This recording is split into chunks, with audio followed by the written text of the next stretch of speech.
Hi, Nick here, and today I want to talk about using a partial capo on your guitar. So a partial capo is basically what the name implies, and that means you're going to capo some but not all of the strings. So anyway, normally a capo will cover all 6 strings, and it's a great way to allow you to play songs in different keys using open position style chord shapes. Of course, you don't need a capo to play in different keys, but if you do a lot of finger picking, it gives you some options that you wouldn't otherwise have. So what I'm going to do first is just show you this regular capo, and what I've done is I've put it on to the point where it's only covering the 5th through the 1st strings.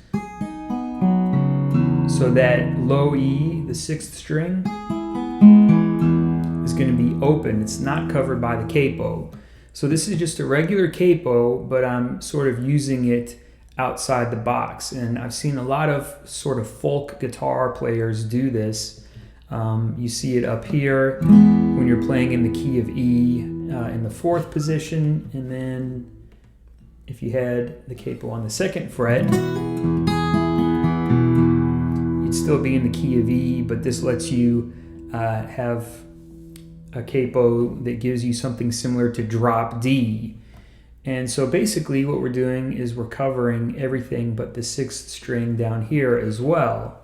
All right. Now this is a regular capo designed to cover all 6 strings. So when you put it on a little off center so that it doesn't cover all 6, it sits a little bit funny, and you may not be able to get the optimal pressure down on all the strings. Noticing that a lot of people were using their capo this way despite the fact that it wasn't designed for it, I think a lot of capo makers started coming out with their own partial capos. Now there are a lot of different partial capos out there. There are ones that cover, some of the middle strings but not the outer strings, and probably everything else under the sun. But what I'm going to look at here is the capo that's designed to leave out just the bass string. Okay, so anyway, I'll try to get an angle where you can see here.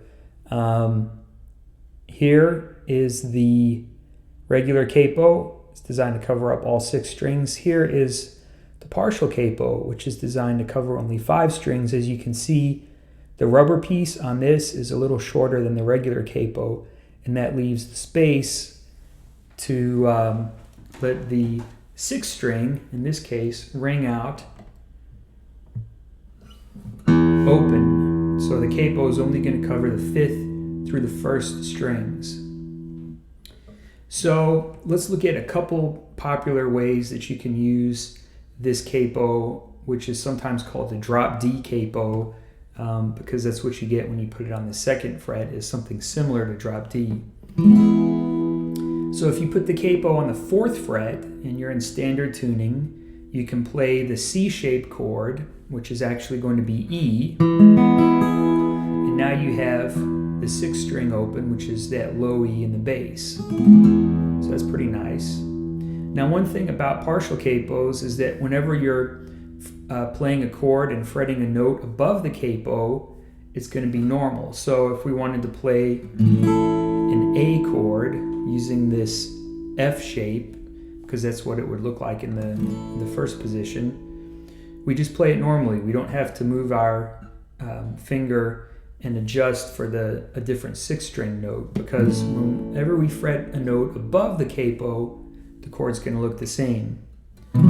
Same goes for the B chord, which we can play using our G cowboy chord shape. Alright, so that's going to look normal. But what if we did something else? So not all chords are necessarily going to work. The D shape, that's going to be F sharp. Maybe that doesn't work so well. Let's look at A minor shape, which is really C sharp minor. Okay, so it doesn't sound good when we strum it like that, but E is the minor 3rd, so maybe we could have an alternating bass pattern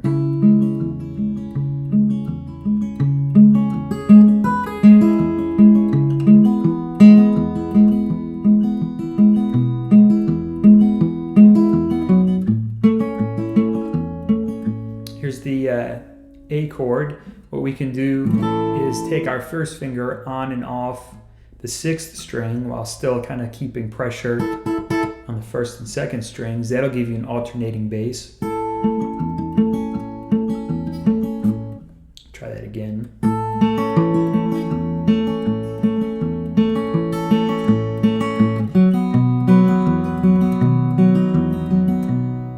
And I guess you could try the alternating bass on different chords. It's not going to work on all chords, but it gives you a few options if you're trying to play a song, for example, in the key of E, and you want to use some voicings other than just, the regular first position ones. So let's take a look at this capo now. We're going to put it on the 2nd fret, right? It's covering up everything but the 6th string once again. And this gives us something that works similar to drop D tuning, except of course we're in the key of E.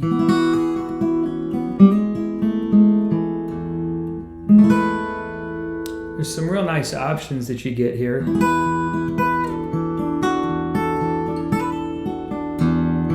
Because you have these octave strings in the bass on the 4th and 6th strings, and then you have the 5th on the 5th string.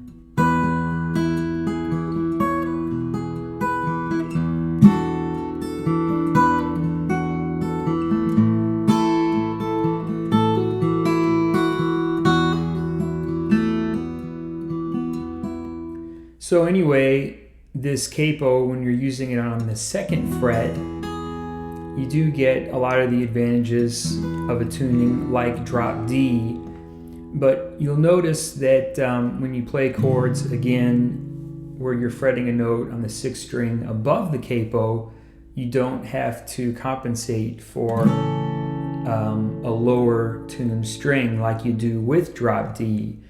So in drop D, for example, you get a lot of chords that kind of look a little different, instead of a regular bar chord, you might have to refinger the thing. But with the drop D capo, you don't have to do that. So that's maybe a plus if you're going to be playing in the tuning. Especially with this A chord where we're using the G shape. It's really nice to be able to grab it that way instead of, maybe something like that. Okay, so we talked about partial capos and, the fact that you can use them to play some things that you couldn't normally play with the regular capo. We looked at playing up on the 4th fret in the key of E, and we also looked at the 2nd fret and playing in a tuning that's like drop D. Of course, we're also in the key of E there. And so that gives you a couple of different options that you wouldn't otherwise have. Of course, there are a lot more combinations that you can figure out with these capos, but those are the two most common ways that you'll see people use a partial capo. Okay, I hope you've enjoyed this video about partial capos. Thanks for watching, and I'll see you next time. Okay, so as a bonus, I thought I'd throw in the fact, and maybe some of you have figured this out already, you can also turn the capo upside down and use it to cover everything but the 1st string. So now we're covering strings.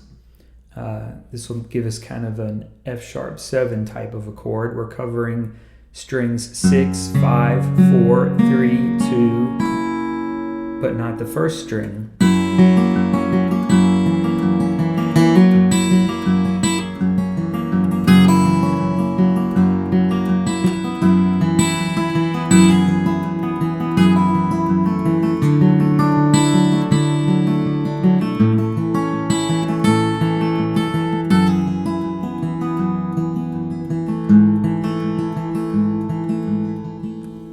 I don't use it a lot that way, but I thought it might be worth pointing out, and it would give you something else to play around with.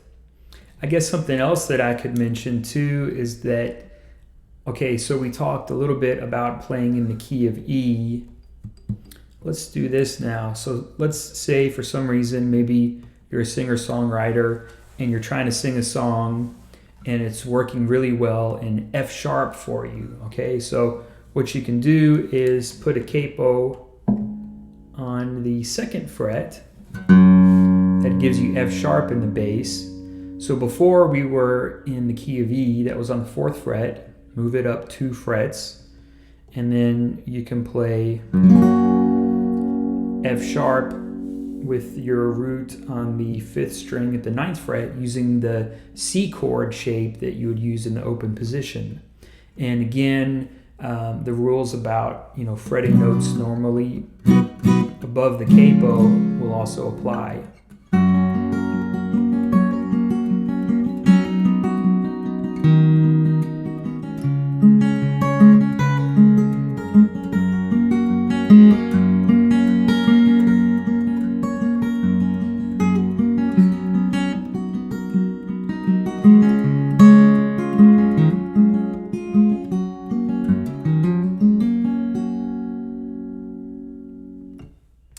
So anyway, that'll give you something else to think about. Of course, there are a lot more combinations out there, so feel free to have fun and experiment.